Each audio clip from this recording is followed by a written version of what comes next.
Mula sa pagiging number 1 overall pick, sa muntik na pagkakaban sa PBA, sa pagiging haligi ng Gilas Pilipinas, sa emosyonal niyang pagre-retiro sa national team, hanggang sa pagpasok sa huling yugto ng kanyang karera sa PBA.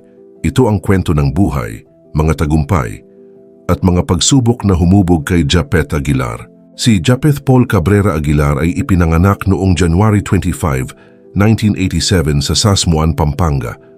Anak siya ng dating PBA player na si Peter Aguilar, kaya bata pa lamang ay nahilig na siya sa basketball. Nag-aral siya sa Mapua noong high school bago lumipat sa Ateneo de Manila University, kung saan lalo niyang ipinakita ang kanyang husay sa depensa at shot blocking at naging isa sa mga pinaka-promising na big man sa UAAP. Hindi naging madali ang kanyang collegiate career. Sa kanyang unang season ay nagkaroon siya ng appendicitis na naging dahilan upang mabawasan ang kanyang playing time. Ngunit sa kanyang pagbabalik ay ipinakita niya ang kanyang tunay na kakayahan. Nanguna siya sa blocks sa UAAP at naging isa sa pinakakinatatakutang depensang manlalaro sa collegiate basketball. Habang marami ang umaasang mananatili siya sa Ateneo, gumawa siya ng malaking desisyon. Lumipad siya sa Estados Unidos upang mag-aral at maglaro para sa Western Kentucky University sa NCAA Division I. Bagamat limitado ang kanyang playing time doon, napakalaki ng naging epekto nito sa kanyang development. Nakaharap niya ang mas matatangkad at mas malalakas na manlalaro na lalo pang humubog sa kanyang depensa, disiplina at athleticism. Noong 2009 ay bumalik siya sa Pilipinas at agad na napili bilang number 1 overall pick sa PBA draft ng Burger King Whoppers. Ngunit bago pa man siya tuluyang makapaglaro sa PBA ay naging sentro na siya ng kontrobersya. Mas gusto niyang unahin ang paglalaro para sa Smart Gilas Pilipinas kaysa agad pumirma sa Burger King. Dahil dito ay naging malaking usapin ang kanyang sitwasyon at umabot pa sa puntong na balitang maaari siyang maban sa PBA. Pero bago po ang lahat, baka pwedeng palike muna ang video na ito. Isang simpleng click lang, pero malaking tulong yan sa aming mga content creators para makagawa pa ng mga kwentong gaya nito. Maraming salamat po. Sa huli ay nagkaroon ng kasunduan ang lahat ng panig at tuluyan siyang nakapasok sa liga. Matapos ang maikling pananatili sa Burger King, ay napunta siya sa Talk and Text Tropang Texters kung saan napanalunan niya ang kanyang unang PBA championship. Ngunit ang pinakamahalagang kabanata ng kanyang karera ay nagsimula nang matrade siya sa Barangay Ginebra San Miguel noong 2013. Sa Ginebra niya natagpuan ang koponang bumagay sa kanyang laro. At nang dumating si Coach Tim Cone noong 2015, lalo pang umangat ang kanyang performance. Ginawa siyang pangunahing depensa sa ilalim ng ring at isa sa pinakamahalagang haligi ng koponan. Dahil sa kanyang pambihirang athleticism, nakilala siya bilang isa sa pinakamahusay na shot blocker sa kasaysayan ng PBA.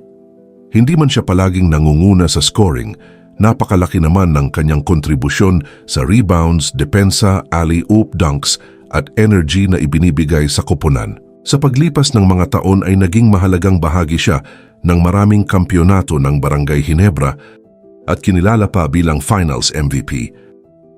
Dahil sa kanyang husay at dedikasyon, naging isa siya sa mga pinakarespetadong veterano at leader ng koponan. Sa kabila ng kanyang mga tagumpay, hindi rin naging perpekto ang kanyang karera. Noong 2018 ay nasangkot siya sa sikat na FIBA World Cup Qualifiers Brawl laban sa Australia.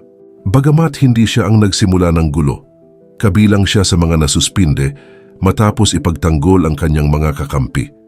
Matapos ang insidente ay agad siyang humingi ng paumanhin sa publiko at tinanggap ang naging parusa. Bukod sa mga kontrobersya sa loob ng court, nakaranas din siya ng ilang seryosong injury sa kanyang karera. Ilang beses siyang nagkaroon ng calf strain at injury sa tuhod na naging dahilan upang lumiban sa mahahalagang laro. Ngunit ang pinaka-nag-alala sa kanyang mga tagahanga ay nang maospital siya matapos ang isang malakas na pagbagsak sa laro noong 2026. Nagkaroon siya ng problema sa baga at nag-ubo pa ng dugo dahil sa matinding impact. Marami ang natakot na baka iyon na ang maging katapusan ng kanyang basketball career. Sa kabutihang palad ay mabilis siyang nakarecover at matagumpay na nakabalik sa court upang muling tulungan ang Barangay Ginebra.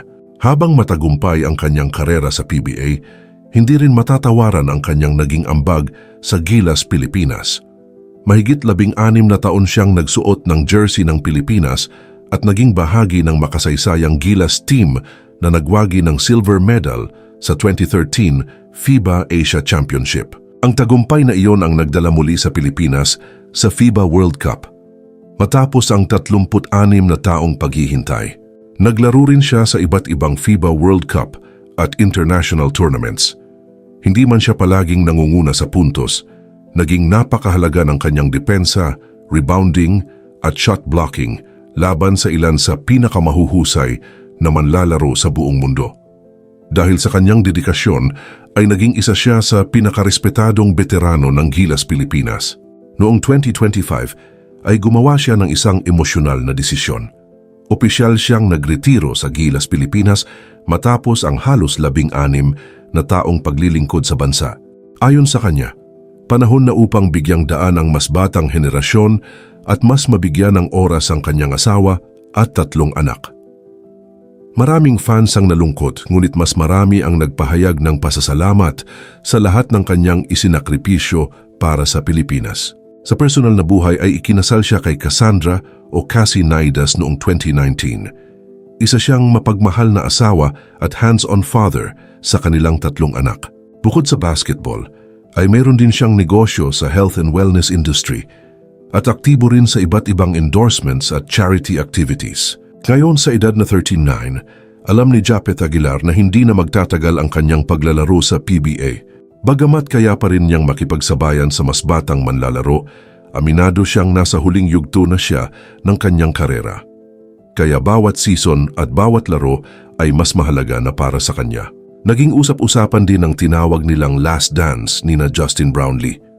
Matapos ang isa sa kanilang mga championship run, inamin ng dalawa na alam nilang papalapit na ang pagtatapos ng kanilang pagsasama bilang magka-team dahil pareho na silang nasa huling bahagi ng kanilang mga karera. Dahil dito, bawat pagkakataong lumaban para sa kampyonato ay naging mas espesyal at emosyonal hindi lamang para sa kanila kundi maging sa milyon-milyong Ginebra fans. Sa kabila ng kanyang edad, hindi pa rin nawawala ang tiwala ni Coach Tim Cone at ng buong Barangay Ginebra sa kanya. Hindi naman katulad noon ang kanyang mataas na talon at bilis, ngunit napalitan naman ito ng karanasan, tamang desisyon at mahusay na liderato. Siya pa rin ang isa sa mga pangunahing depensang manlalaro ng koponan at nagsisilbing mentor sa mga batang big men ng Ginebra. Patuloy pa rin siyang minamahal ng milyon-milyong fans na umaasang bago niya tuluyang isabit ang kanyang jersey ay makakadagdag pa siya ng isa o higit pang kampeonato. Para sa marami, hindi pa sila handang magpaalam sa isa sa mga pinakamagaling at pinaka-atletikong big man na nakita ng Philippine basketball. Sa huli, pinatunayan ni Japeth Aguilar na ang tunay na tagumpay ay hindi lang nasusukat sa dami ng kampeonato o parangal, kundi sa dedikasyon, katapatan at pagmamahal sa bayan. Kaya naman, mananatili siyang isa sa mga pinakarespetado at hindi malilimutang pangalan sa kasaysayan ng Philippine basketball.